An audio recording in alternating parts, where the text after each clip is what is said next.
Hello and welcome to the Voice of the People. I'm your host, Kenneth Myers Sr. I live enough to tell you the truth and I respect enough to give you the facts.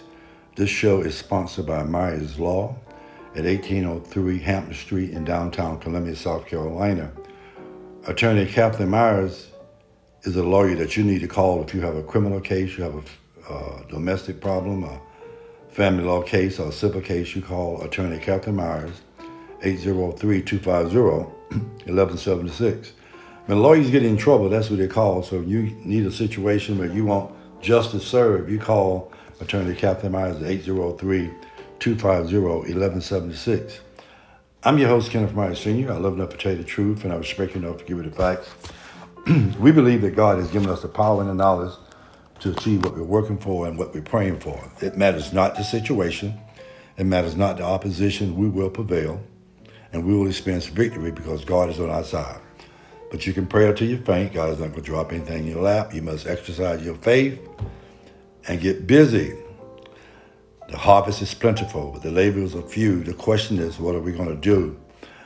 I suggest to you that we exercise our faith by getting registered to vote, about valuing our dollar, about organizing within our communities, and of course, advocating and supporting our children in public education. We're so happy to entertain you tonight, to give you a monologue to inspire you, to motivate you, and to help you think outside of the box. We have an announcement for you. South Carolina Caucus of Black School Board Members is having a conference this summer, July the 16th and the 17th at the Marriott Hotel in Columbia, South Carolina. You can go online at South Carolina Caucus of Black School Board Members and sign up. That Friday night, they will have a fish fry. And that Saturday, they will have a conference with some dynamic speakers talking about what we can do to support our children in public education. I'd like to encourage you to get the vaccine and continue to get tested. Dr. Fauci has a warning that probably in the next 5 or 6 weeks, there will be a surge in this country of the Delta variants. And it's contagious, the symptoms are severe. And if you have not been vaccinated, you would be at risk for your loss of life. So I encourage everybody over 12 years of age, get your vaccine. You can go to Walmart, CVS, go to your doctor's office, get your vaccine. We've seen that situation in Florida where there's a brother working in an office building. He went the whole year wearing the mask, practicing social distancing, and then he got infected and he died. And there's other co-workers who were vaccinated. They tested positive, but they did not die. So I want to encourage you, please protect yourself, protect your loved ones, protect your community. Get the vaccine. I'm your host, Kenneth Myers Sr. I love enough to tell you the truth, and I'm speaking enough to give you the facts. We like to have a conversation on this show every Monday night to talk about stuff that other folks don't talk about. But we have to talk about voting. All over the country, in 30 to 40 states, they're passing laws and legislation to present barriers to voting for people of color. And that is exactly what happens when you have a massive turnout and you elect a new president. Folks become concerned about your power. Now, what can we do to counteract those initiatives to limit our voting power? Now, one of the things that we have to do, we have to vote in every election.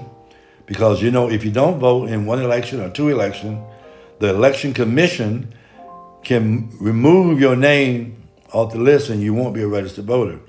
So we must be responsible and check on our status at voter registration office or online to make sure that we are eligible to vote. Also, make sure you have the proper ID. Also, if you change your address, if you moved, make sure you check with the election commission and so that your voter registration card is up to speed with no violations. I'm your host, Kenneth Myers Sr. I love enough to tell you the truth, and I respect you enough to give you the facts. Everybody talks about voting. I'll tell you what, we've done a great job this past election. But a new battle is in front of us. We have elections coming up in 2021, and we had the mid-elections in 2022, and folks are working now and organizing for the election in 2024. The battle is not over. in America, folks of color, our quest, our battle for citizenship, first-class citizenship, and our voting rights is continuing. When we make a step forward, folks come along and try to push us back, but we must keep fighting and keep pushing forward. And make sure that you share this with your children. You do your children a disservice when you protect them from the reality of their position and their status as people of color, African Americans, in the United States of America. We don't want your black children to get to adulthood and they don't know that they have a battle to fight for human rights, civil rights, and this first-class citizenship in these United States of America. We like to talk about stuff that you might not hear nowhere else. There's a movement now that all the churches are opening back up, and most of the mega churches are reporting that they're getting about 10 to 50% of the folks coming back to church for a number of reasons. One of the reasons is folks have gotten used to going to church in their pajamas, and they've gotten used to sitting on the front porch drinking coffee or whatever they drank and having brunch.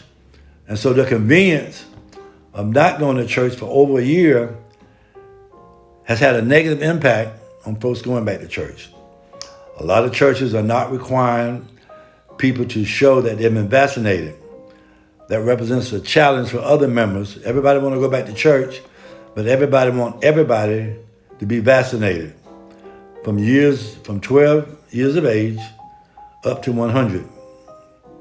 These are some things that we need to talk about. So if you're in a position of leadership, you're in a position of influence in your church, make sure that you have a voice and you talk about what's safe and what the requirements should be for coming back into the house of worship. These are some very serious concerns that we have in our community, and particularly our faith-based community. We do not want to go back to church and have people infected and die. We want to look out for one another, to do the best we can to the best of our ability, and we want to stay informed about what we can do, how we can do it, and how we can remain safe. One of the big topics that everybody's talking about, you might be experiencing it in your community, and that's violence. You got white folks killing white folks. They don't talk about that a lot. You got black folks killing black folks. They do talk about that a lot. You got the situation of guns, legal guns and illegal guns. We got young persons carrying guns. We have older persons carrying guns. We got people of different political ideologies carrying guns. We have folks who are professional criminals and they're carrying guns. We have folks that are participating in illegal activities and an illegal economy, such as gambling, drug dealing, laundering money, loan sharking. All of those activities sometimes require for a person to own a gun. Also, when crime increases in your community, just the fear makes other folks feel that they need to have a gun. And it's a ripple effect. The criminals have guns. The gun rights folks have guns. The people who are afraid, they have to get a gun. And so we're hoping and praying that everybody who's participating in gun ownership, that you take a safety course, that you go to the shooting range, and you learn how to safely clean, store, and shoot your firearm. You don't want to be in a position to get upset and become afraid and shoot yourself or shoot a loved one accidentally. So there's a lot of responsibility to come with gun ownership. But the political position about this, with gun violence now, some folks are relating that violence to the pandemic. They're trying to tie that violence into the Black Lives Movement and the protests last year. And so in the black community, there's a level of fear of law enforcement because of what we have seen on TV of black men being assaulted, knee on the neck, being shot in the back. Young folks are watching the same news on TV and they are afraid, and a lot of young black males are getting guns for protection. We have a situation in this country because of the violence, because of racism, because of the divided country, and because of our inability to be truthful about where we at and how we have reached this point of a divided nation. There's some paranoia that's going around. They say this past census is the first time that we've seen a decline in the white population, and we've seen an increase in the minority population. This country is quickly becoming a majority minority country. That represents some challenges in itself as we deal with our Constitution, our Supreme Court, our state legislative folks. So this thing is going to be very, very challenging. We like to talk about this stuff on the radio, so you can say that you heard it here. We want to give a shout out to all the ministers, faith-based leaders, who are starting political ministries in their church. It is so very important that when we go to church and that we're a member of our church family, that we got a political ministry in that church so we can get information, so we can be informed, and so we can unite and have power, and our vote can have power. I repeat, our votes can have power. So we want to give a shout out and congratulations to all the faith-based leaders. There's initiatives around South Carolina and Georgia, particularly with small churches. And the church associations, and they're linking up together, and they're using their real estate and their leadership, and they're creating new leaders. They're taking their trustees and their deacons and missionaries, pastor aides. They're taking every volunteer person in their church and empowering them with knowledge. You know, oftentimes in our society, and we have a history of this in the black community, when you talk about systemic racism, you talk about hunger, when you talk about homelessness, when you talk about violence, and you talk about not having access to health care, and you talk about our children not being adequately educated to be competitive, you talk about teen pregnancy, you talk about childhood trauma and abuse and neglect. All of those things come to the doors of the church, and we must open the doors and welcome in all of those challenges and all of those problems. We must be in the business of God helping us help ourselves. We have potential and we have leadership skills far beyond our imagination. These are some troubling times. These are some challenging times, but God has equipped us to handle the business that we need to handle. Now, I love enough to tell you the truth, and I respect you enough to give you the facts. When you look at our community, you must understand that we have an obligation, those of us who know, to help those who don't know. We cannot give our children to a public school system that does not want our children to know the true history of American history. Black folks, African American, Native American, Asian, Chinese. This country, the United States of America, was invaded. It was not discovered. And so what is happening now all around this country, they have taken the omissions of facts and events,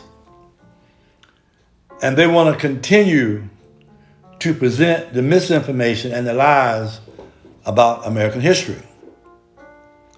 That is a challenge for all of us. This is the information age. Children now can research and Google information, and they're telling their parents and they're telling folks in the community that the curriculum is untrue, that the curriculum misrepresents the achievements and the importance of every group of people, every ethnic group in this country. So we can no longer sit by and allow American history to be presented to our children as true and fact, when research has proven that because of the vast amount of omissions of facts and incidents, that our history is in fact a lie. I'm your host, Kenneth Myers Sr. I love enough to tell you the truth, and I respect you enough to give you the facts. This is challenging. I mean, this is a hard thing to process. Just think about it.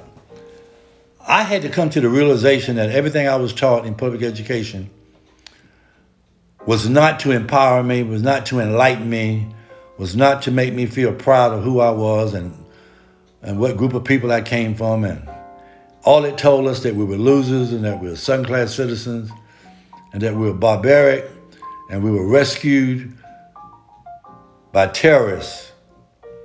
So these are the kind of situations that we can no longer pretend that it's not real. We must have a discussion about where we're at today and how we got here. There's so much to learn, there's so much to talk about. I talk to folks in the barbershop, in the hair salon, and at Walmart and Costco's and all over. And black voters in particular are frustrated now because you remember the campaign when we voted for Joe and we got a vice president and now we got folks in the Senate and it looks like the Asians got something to help them, a hate crime bill. Black folks, we can't get a lynching law. We only get a holiday. We can't get no justice. We can't get a police reform, criminal justice reform. How long must we wait? We have to be in the business of educating one another because oftentimes folks in Georgia and South Carolina in particular, we vote in the dark. What do I mean by voting in the dark? We think that when we get excited and we vote, and then after the election, everything's going to flip-flop and we're going to have what we voted for. History has proven for that not to be the case. And it caused some voters in particular, and particularly first-time voters, it causes them to get angry and to get disappointed and to get confused about the power of the vote because we don't understand how it works in Washington, D.C. We don't understand how the Supreme Court works.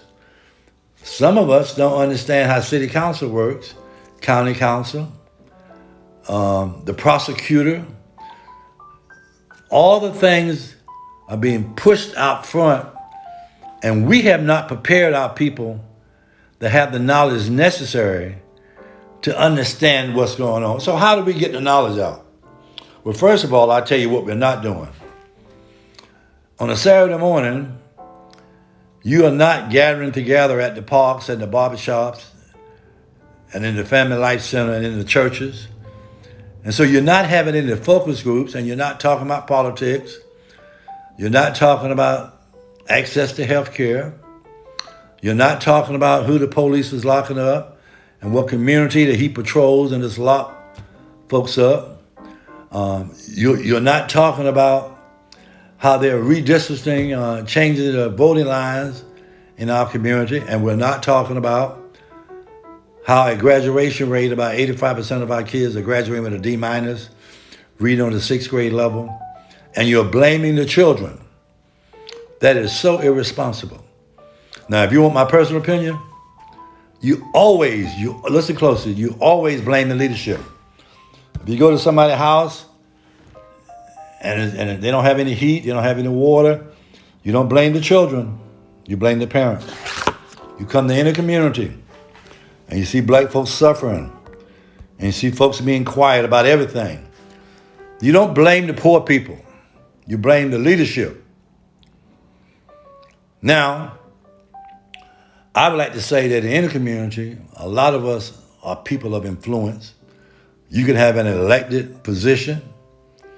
You can have a position in the church. You can be on the radio.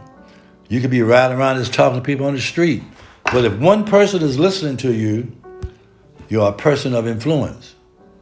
And so that's why when some people go home and close their door and they turn on the TV and they watch the national news and they have all these opinions about what should happen in Washington, D.C., and you don't have a clue what's happening downtown at your city council, at your county council. And some of you, truth be told, don't know what's happening in your church. You have not been to a church meeting in a decade. Listen close to what I'm saying. Anything that you're involved in, any place that you're sending money, you should have a vested interest in the bylaws, in the rules, and what's going on. And when you don't do that, you set yourself up to be taken advantage of. And because of your lack of effort to be involved and to educate yourself, you make yourself a victim. You are a willful victim of everybody else that's involved. Now, I'm just talking about what I'm talking about.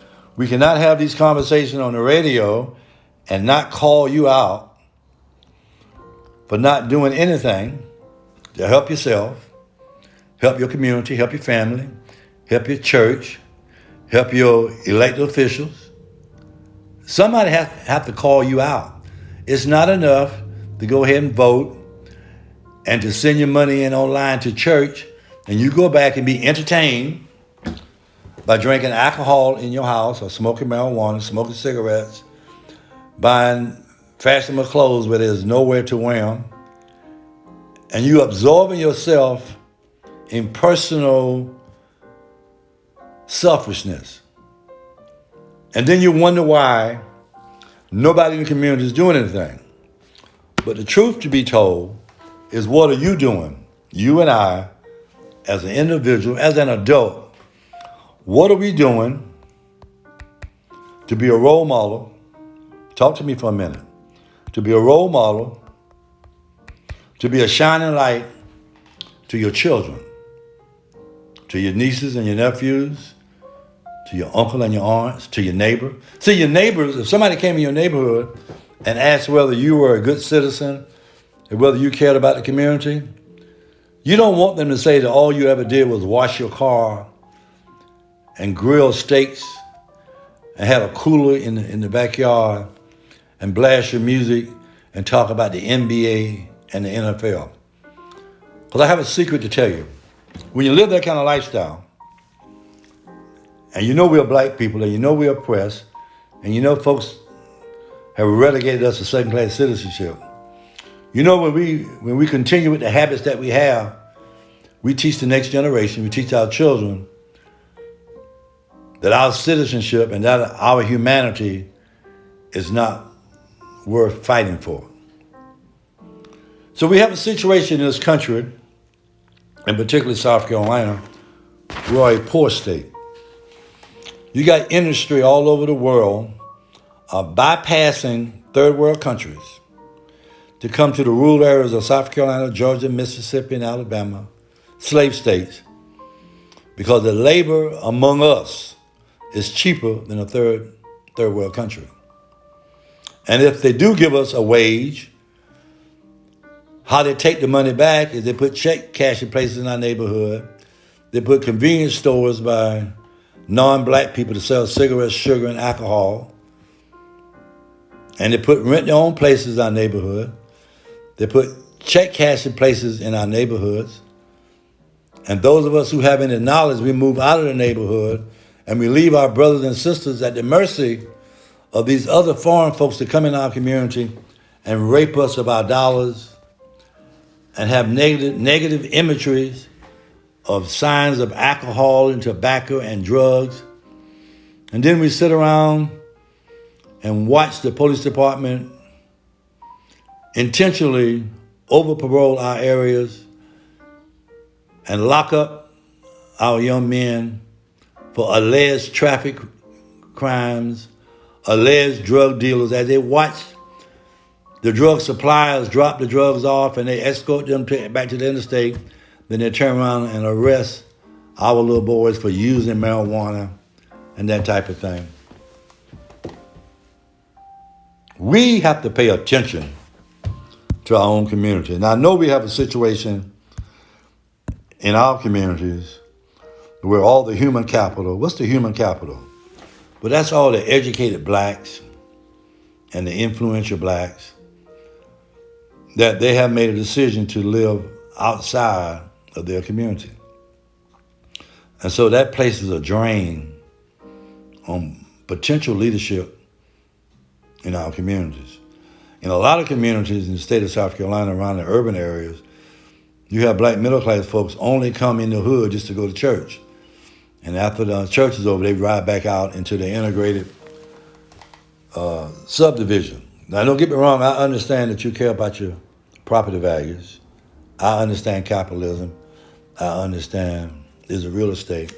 But we have to talk about this stuff on the radio so the folks who are left in the hood, we will understand why we have these conditions in the hood is because we can't help ourselves because as soon as we educate ourselves, we leave the battle. It's a battlefront. Do you understand what I'm saying? Somebody got to go back and save their nephew and save their child. At least somebody had to come back on a Saturday morning and do voter registration, to talk about politics, to do focus groups, to do budgeting classes, to teach folks about real estate, to teach the middle class folks to go back in the hood to rehab grandmama house and to hold on to that real estate. And so the reason why we have to show the voice of the people, you're not going to hear this kind of conversation nowhere else. I'm going to repeat that. You're not going to hear this conversation, this talk, this chit-chat. You're not going to hear this real conversation no place else but on the voice of the people on WAAW Shout 94.7 FM. Catch me on a Saturday morning on WASC 1530 AM in Spartanburg, South Carolina. So I believe that when people know better, they do better. The question is why we have made a conscious decision to keep each other in the dark. Listen closely. Folks talk about young black males not acting appropriately, not dressing appropriately, not wearing their hair, not dressing appropriately, not being able to have a verbal dialogue in different settings to be appropriate and to get opportunity. And the question remains is, like I've always said, if the black ministers, the faith leaders, and the black fathers and the black businessmen and all these fraternity brothers and deacons and masons, if we as black men don't, on a Thursday, Friday night, Saturday night, if we're not going into the hood, cooking some hot dogs and having conversation and talking to the young brothers and giving them some love and giving them some guidance and let them know that they have value and that we love them and that we know their experience, we know their pain, we know their struggle, but we've come back to help them. Now, it's a challenge because they speak a different language. And some of us, black males, we have assimilated the European culture so much that we don't forget the hood language. But you have to be, you have to know both of them. You have to know how to say, hey now, and hello, good morning, sir, or what's up, brother, or hey man, are you good? So the conversation, brothers, it's up to us. I don't think the white man is going to come back to the black neighborhoods and save young black boys. I don't think the Asian's going to do it. I don't think the Hispanic's going to do it. I think there's an awesome responsibility we have. I think God has given us the charge. I think that we're more than man enough. I think that we pray enough, God will remove the fear out of our hearts. And He will give us a heart of love, of humanity, that we will make a sacrifice for the next generation. And some of the money that we buy these luxury cars and we buy these big screen TVs, a lot of you guys have 7 of them in your house. I got 3 in mine. But that's not purpose, okay? So I want to challenge the brother. If you don't find God, find purpose, but it's better to find God and purpose because we're losing a generation of young men that are our nephews and our sons and our daughters. And so we hope and pray that through all this confusion, that we reach back and understand whose shoulders that we stand on to come to the realization that we owe the next generation our support, our love, and our time. I'm your host, Kenneth Myers Sr. I love enough to tell you the truth, and I respect you enough to give you the facts. I believe that God has given us the power and the knowledge to achieve what we're working for and what we're praying for. It doesn't matter the situation or opposition. We're going to prevail. We're going to experience victory because God is on our side. I'd like for you to pray for me, and I'll pray for you. I'd like for you to get vaccinated. I'd like for you to get registered to vote. And I'd like for you to reach out to some child and say that you're young, you're gifted, and you're black, and you can make it. Yes, you can. You can make it. Yes, you can.